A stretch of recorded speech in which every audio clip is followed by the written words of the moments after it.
చైతన్య ప్రసారం. నమస్కారం, మన ధర్మం కార్యక్రమానికి స్వాగతం. ఇవాళ మన ధర్మం కార్యక్రమంలో మన ధర్మ సందేహాలను నివృత్తి చేసేందుకు మనతో పాటు ఉన్నారు ప్రముఖ ఆధ్యాత్మికవేత్త బ్రహ్మశ్రీ గడ్డమనుగు రామకృష్ణమూర్తి గారు. గురుగారు నమస్కారం. శ్రీమాత్రే నమః. గురుగారు, ఈరోజు వైశాఖ శుద్ధ తదియ, ఈ రోజునే అక్షయ తృతీయగా వ్యవహరిస్తారు. అక్షయ తృతీయ యొక్క ప్రత్యేకత ఏమిటో తెలియజేస్తారా? భారతీయ జీవన విధానంలోని పర్వదినాలకు, దేవతా ఆరాధనా క్రమానికి, పూజలకు అంతటికీ కూడా ఖగోళంలో ఉన్న గ్రహగతుల యొక్క స్థితి అత్యంత ప్రాధాన్యతను సమకూర్చుకుంటుంది. అక్షయ తృతీయ నాడు చంద్రుడు, సూర్యుడు ఈ రెండు గ్రహాలు కూడా చాలా శక్తిని కలిగి బలంగా ఉంటాయి. చంద్రమా మనసో జాతః సూర్య చక్షోభిజాయతే అంటుంది వేదం. అంటే అర్థము, చంద్రుడు మనఃకారకుడు, సూర్యుడు నీ అంతర్బాహ్య దృష్టిని ప్రభావితం చేసి నీ బుద్ధిని ప్రచోదనం చేసే లక్షణం కలిగినవాడు. నువ్వు ఏ పనైనా ప్రారంభించాలన్నప్పుడు మనస్సు స్థిరంగా ఉండాలి, బుద్ధి చక్కగా పని చేయాలి. ఈ రెండూ సమకూరినప్పుడు నువ్వు చేసే సృష్టి, ప్రారంభించిన పని అద్భుతంగా నెరవేరుతాయి.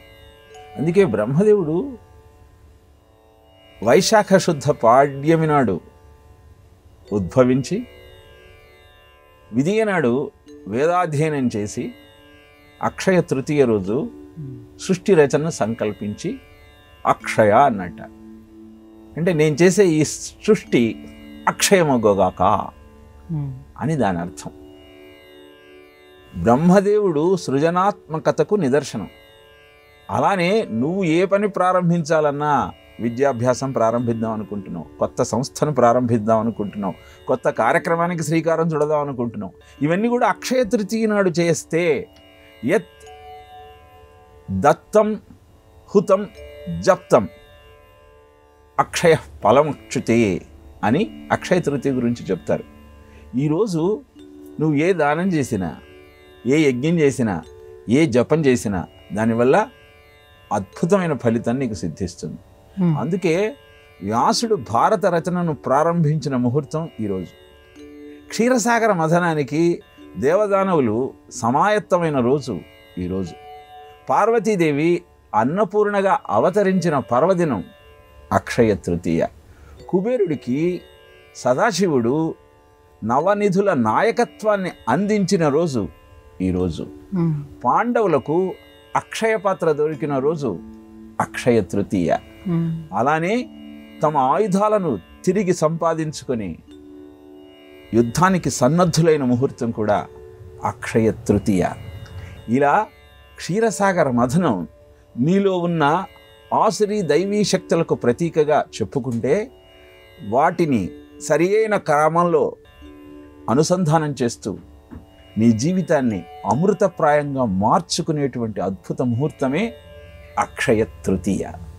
ఈ విషయాన్ని గమనించే పెద్దలు ఏం చెప్పారు అంటే, అక్షయ తృతీయ నాడు ఏ కార్యక్రమాన్నైనా ప్రారంభించండి, అది విజయవంతమైన ఫలితాలను మీకు అందజేస్తుంది. అందుకే అక్షయ తృతీయకు అంత ప్రాముఖ్యత. గురువుగారు, మీరు చెప్పినట్టుగానే అక్షయ తృతీయ రోజు ఏదైనా దానం చేస్తే ఉత్తమ ఫలితాలు చేకూరుతాయి అంటారు. మరి ఎటువంటి దానాలు చేయాలి? ఆంగ్లంలో ఒక సామెత ఉంది, ఇచ్చే చేతలే ఐశ్వర్యాన్ని పొందే చేతులు అని. అంటే giving hands or the gathering hands అని. నువ్వు ఒక సత్కర్మను ప్రారంభిద్దాము అనుకున్నప్పుడు మనస్సును ప్రచోదనం చేసే లక్షణం కలిగిన చంద్రుడు, బుద్ధిని సక్రమంగా మార్చగలిగే సూర్యుడు, వీరిద్దరూ నీకు సహకరిస్తున్న సమయంలో ఆ సత్కర్మ నువ్వు ఆచరించటం వల్ల నీకు వచ్చే ఫలితము 1000 అవుతుంది. అందుకే ఈరోజు జలదానం, దధి అన్నదానం, తాంబూల దానం, కుంకుమ దానం, ఇలా ఏ దానాన్ని నువ్వు ఇస్తే ఏ ఫలితం నీవు పొందగలుగుతావో శాస్త్రంలో తెలియజేయటం జరిగింది. తాంబూలాన్ని, ధాన్యాన్ని ఈరోజు నువ్వు దానంగా ఇస్తే అకాల మృత్యువు నుంచి బయటపడవచ్చు. కుంకుమను దానం చేస్తే నిత్య సుమంగళిగా ఉండవచ్చు. ఫలాలను దానం చేస్తే ఉన్న పదవిలో ఉన్నతత్వాన్ని పొందవచ్చు. విద్యార్థులు ముఖ్యంగా మజ్జిగను చలివేంద్రాల ద్వారా బాటసారులకు అందించగలిగితే ఉత్తమమైన మార్కులతో ఉత్తీర్ణత పొందగలుగుతారు. ప్రధానంగా ఉదకుంభదానం గురించి తెలియజేశారు. ఉదకుంభదానము అంటే, ఉదకం అంటే నీరు, కుంభము అంటే కుండ. వెండితో చేసిన బిందెలో కానీ లేదా మట్టి కుండలో అయినా కానీ నీటిని నింపి దానిలో కర్పూరాన్ని, కుంకుమ పువ్వును, సుగంధ ద్రవ్యాలన్నింటినీ వేసి ఉత్తముడైన వానికి ఆ కుండను నీటితో కలిపి దానంగా ఇస్తే సంకల్ప సిద్ధి జరుగుతుంది. వివాహం కాని వారికి వివాహం అవుతుంది, సంతానం లేని వారికి సంతానం కలుగుతుంది అంటూ దానం చెయ్యటం వల్ల వచ్చే ఫలితాలను తెలియజేశారు. నిజానికి దరిద్రం ఎందుకుంటుంది అంటే, అదాన దోషేణ భవే దరిద్ర, దరిద్ర దోషేణ కరోతి పాపం, పాపాత్ అవశ్యం ప్రవశంతి నరకం, పునర్దరిద్రం పునరోపి నరకం అని చెప్తుంది శాస్త్రం. ఏనాడు ఎవ్వరికీ ఏ దానము చెయ్యని కారణాన దరిద్రుడివై పుట్టాల్సినటువంటి అగత్యం ఏర్పడుతుంది. దరిద్రం వలన పాపం చేయాల్సి వస్తుంది. పాపము నరక గమనానికి కారణమవుతుంది. దీన్ని అంతటి నుంచి తప్పించుకోవాలి అంటే దానమే అద్భుతమైనటువంటి సాధనము. అందుకే స్వేచ్ఛను, సంతోషాన్ని, మనశ్శాంతిని పొందాలని భావిస్తే వాటిని ఎదుటి వాళ్ళకి ఇచ్చే ప్రయత్నం చెయ్యమని చెబుతారు. కనుక ఈ అక్షయ తృతీయ నాడు ఎదుటివారి కష్టసుఖాలను గమనిస్తూ వారు కోరినవి ఇవ్వగలిగినట్టయితే అద్భుతమైనటువంటి ఫలితాన్ని పొందగలగటానికి ఈ ముహూర్తం ఉపయోగపడుతుంది. గురువుగారు, ఈ అక్షయ తృతీయ రోజే పరశురామ జయంతి. పరశురాముడి యొక్క ప్రత్యేకత ఏమిటి? పరశురాముడికి విశ్వామిత్రుడికి ఉన్నటువంటి సంబంధం ఏంటి? రేణుకా హృదయానందం భృగువంశ తపస్విని క్షత్రియాణం అంతకం పూర్ణం జామదగ్ని నమామ్యహం. జామదగ్ని రేణుకల కుమారుడు పరశురాముడు. భూమండలాన్నంతా జయించి దుష్ట క్షత్రియులనందరినీ మట్టుపెట్టి అలా సంపాదించినటువంటి భూమండలాన్ని తన స్వాధీనంలో ఉంచుకోకుండా కశ్యప ప్రజాపతికి దానమిచ్చి తాను తపస్సు చేసుకోవటం కోసం వెళ్ళిపోయినటువంటి మహానుభావుడు పరశురాముడు ఆ శ్రీ మహావిష్ణువు యొక్క అవతారం. కుశనాభుని కుమారుడు గాధి. గాధి తపస్సు చేసి కుమార్తెను సంతానంగా పొందుతాడు. ఆమె పేరు సత్యవతి. ఆమె వివాహానికి స్వయంవరం ప్రకటిస్తాడు. రుచికుడనే మహర్షి వచ్చి విశ్వామిత్రుడు కోరినటువంటి కన్యాశుల్కాన్ని చెల్లిస్తాడు. ఏమిటా కన్యాశుల్కము అంటే 1000 అశ్వములు నీలి చెవులతో ఉన్నతమైనటువంటి శక్తియుక్తులతో ఉన్నవి కావాలి అని అడుగుతాడు. ఆయనకు ఆ 1000 అశ్వములను వరుణదేవుణ్ణి ప్రార్థించి అందజేసి సత్యవతిని వివాహం చేసుకుంటాడు. అనంతరము సంతానం పొందటం కోసం తాను యజ్ఞం చేస్తున్నటువంటి యజ్ఞంలోని చెరువు అంటే ప్రసాదాన్ని సత్యవతికి ఇచ్చి దీన్ని స్వీకరిస్తే నీకు సంతానం కలుగుతుంది అని తెలియజేస్తాడు. సత్యవతి భర్తతో మా అమ్మకు పుత్ర సంతానం లేదు, ఆమెకు కూడా కొంచెం ప్రసాదం ఇవ్వండి అని అభ్యర్థన చేస్తుంది. ఆమె కోరికను మన్నించి ఆ చెరువును, ఆ ప్రసాదాన్ని సత్యవతి తల్లికి కూడా అందజేస్తాడు. సత్యవతి తల్లికి తనకంటే తన కుమార్తెకు రుచికుడు ఉత్తమమైన ప్రసాదాన్ని అందజేశాడేమో అన్న సందేహంతో తన కుమార్తెతో నా ప్రసాదాన్ని నువ్వు తీసుకో, నీ ప్రసాదాన్ని నేను స్వీకరిస్తాను అని చెప్పి ఆ ప్రసాదాన్ని తాను తీసుకుంది. తల్లి మాట కాదనలేక తనకు భర్త ఇచ్చినటువంటి ఆ చెరువును తల్లికి ఇచ్చింది. అనంతరం ఈ విషయాన్ని భర్తకు చెప్పింది. రుచికుడు అన్నాడు, నీ కడుపున క్షత్రియ తేజంతో కొంత కాఠిన్యంతో ఉద్భవిస్తాడు ఒక కుమారుడు అని జరగబోయేటువంటి పరిణామాన్ని తెలియజేస్తాడు. దుఃఖిస్తుంది సత్యవతి.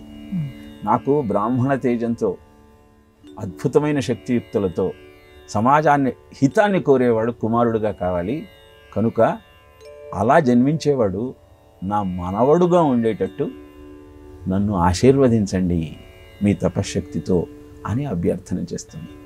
తథాస్తు అంటాడు. అలా రుచికుడికి సత్యవతికి జన్మించినవాడు జమదగ్ని అయితే, గాధికి అతని భార్య యందు జన్మించినవాడు విశ్వామిత్రుడు.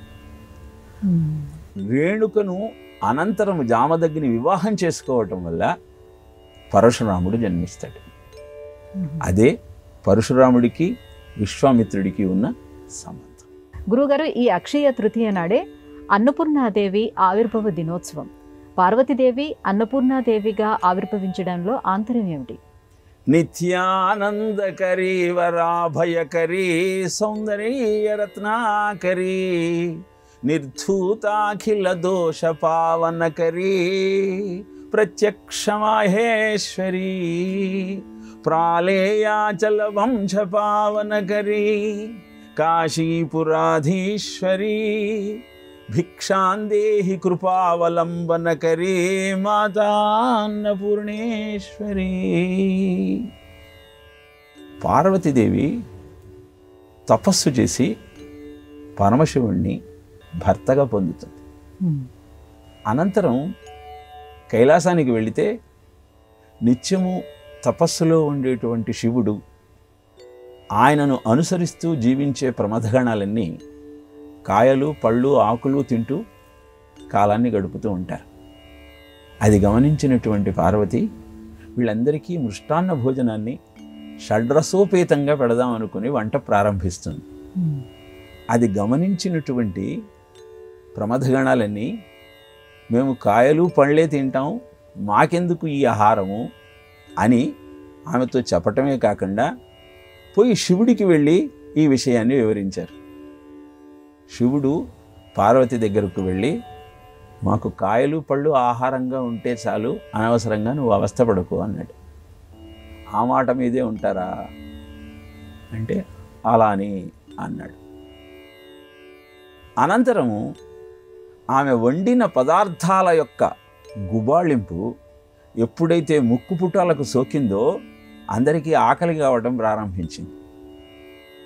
వెంటనే తన భక్తుల కోరిక తీర్చటం కోసం పార్వతిని ప్రార్థిస్తే ఆమె కాశీలో అన్నపూర్ణేశ్వరిగా అవతరించి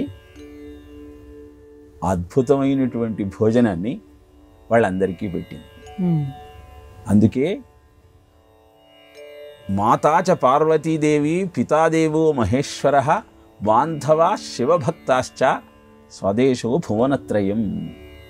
ఆ తల్లి మనకు ఆహారాన్ని అందించి అన్నపూర్ణే సదాపూర్ణే శంకర ప్రాణవల్లభే జ్ఞాన వైరాగ్య సిద్ధ్యర్థం భిక్షాందేహి చ పార్వతి అని మనం అడిగినంత మాత్రాన జ్ఞానాన్ని వైరాగ్యాన్ని అందించే అద్భుతమైన ప్రసాదాన్ని ఆహారంగా మనకు అందిస్తుంది. గురుగారు, అక్షయ తృతీయ నాడు జరిపేటువంటి మరో ప్రధాన ఉత్సవం సింహద్రప్పన్న చందనోత్సవం. ఈ చందనోత్సవం యొక్క ప్రత్యేకత ఏమిటి? సింహాచలంలో కొలువైన స్వామి వరాహ లక్ష్మీ నరసింహస్వామి. వరాహము తలతో, సింహపు తోకతో, మానవ శరీరంతో మనను కటాక్షిస్తారు అక్షయ తృతీయ పర్వదినాన ఆ స్వామి. వర అంటే శ్రేష్టమైన, అహం అంటే నేను అని వరాహం అన్న శబ్దానికి అర్థం చెప్తారు పండితులు.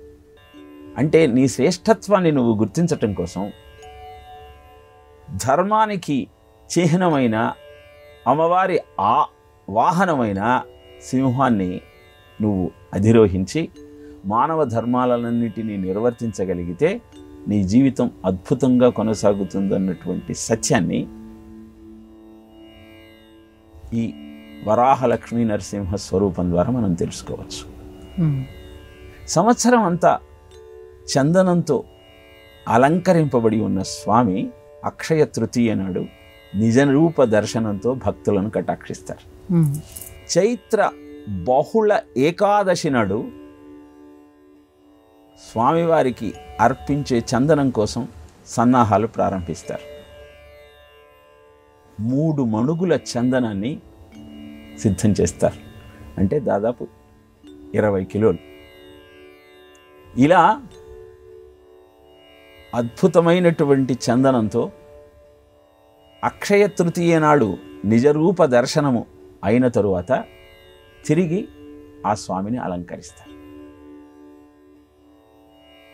అక్షయ తృతీయ నాడు దర్శనం అయిన తరువాత చందనంతో అలంకరించటమే కాకుండా వైశాఖ పౌర్ణమి నాడు, జ్యేష్ఠ పౌర్ణమి నాడు, ఆషాఢ పౌర్ణమి నాడు కూడా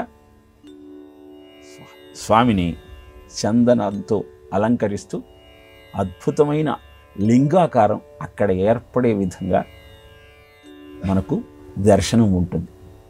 ఇలా శివకేశవ అభేదాన్ని చాటుతూ అంతా నిండి నిబిడీకృతమై ఉన్నది ఒకే పరమాత్మ చైతన్యం అన్న భావనను ఆవిష్కరిస్తూ ఆ స్వామిని అర్చించిన వారి కోరికలనన్నింటినీ తీరుస్తూ భక్త సులభుడై అందరి కోరికలను తీరుస్తున్నారు వరాహ లక్ష్మీ నరసింహస్వామి. ఆయనను ఆరాధించి మన జీవితాన్ని ధన్యం చేసుకుందాం. ఆయన ధ్యానంతో మన మనసులోని మాలిన్యాన్ని ప్రక్షాళన చేసుకునే ప్రయత్నం చేద్దాం. గురుగారు, శ్రీ మహావిష్ణువు అవతారాల్లో శ్రీకృష్ణ బలరామ అవతారాలు ఉన్నాయి. ఇందులో బలరామ అవతారం యొక్క ప్రత్యేకత ఏంటో తెలియజేస్తారా?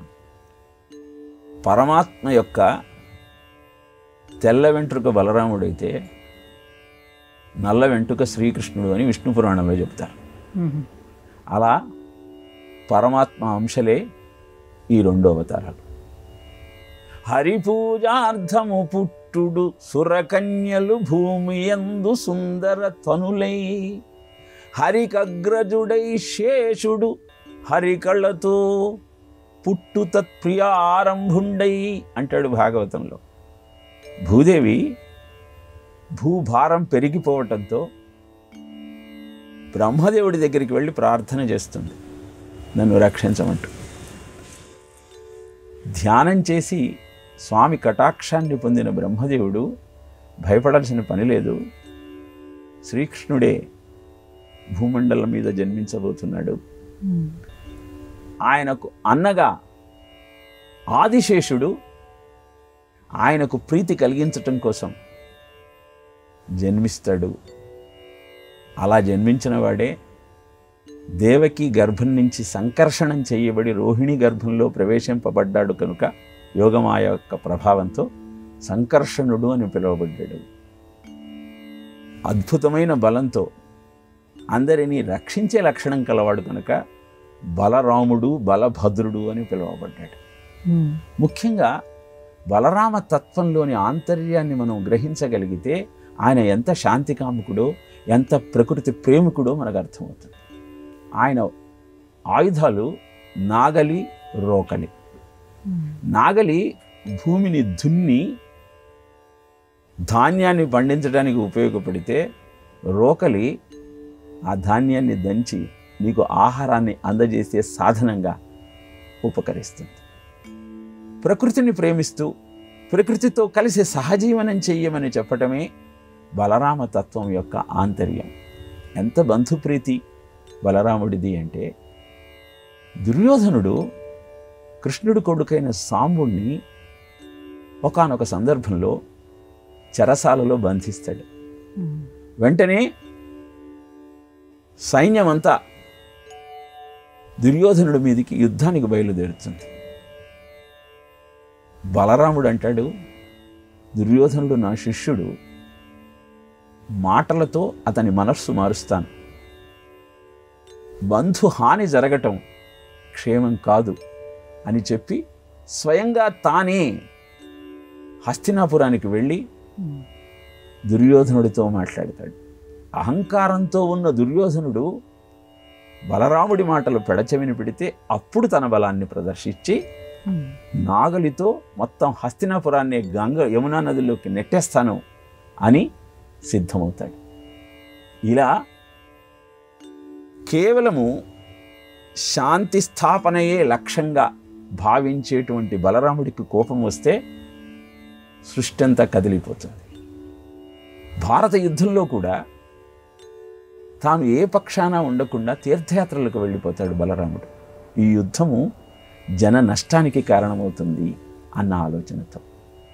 ఇలా అద్భుతమైన బలరామ తత్వము మనకు ఆనందాన్ని కలిగిస్తూ అందరూ కలిసి సహజీవనం చేస్తూ ప్రకృతిని ప్రేమిస్తూ శాంతి కాముకత్వంతో జీవించమని చెప్పేటువంటి అద్భుతమైన వృత్తాంతం. గురుగారు, అక్షయ తృతీయ నాడు కొంచెమైనా బంగారం కొనాలి అని అంటారు. నిజంగానే ఈ రోజున బంగారం కొనుక్కోవాలా?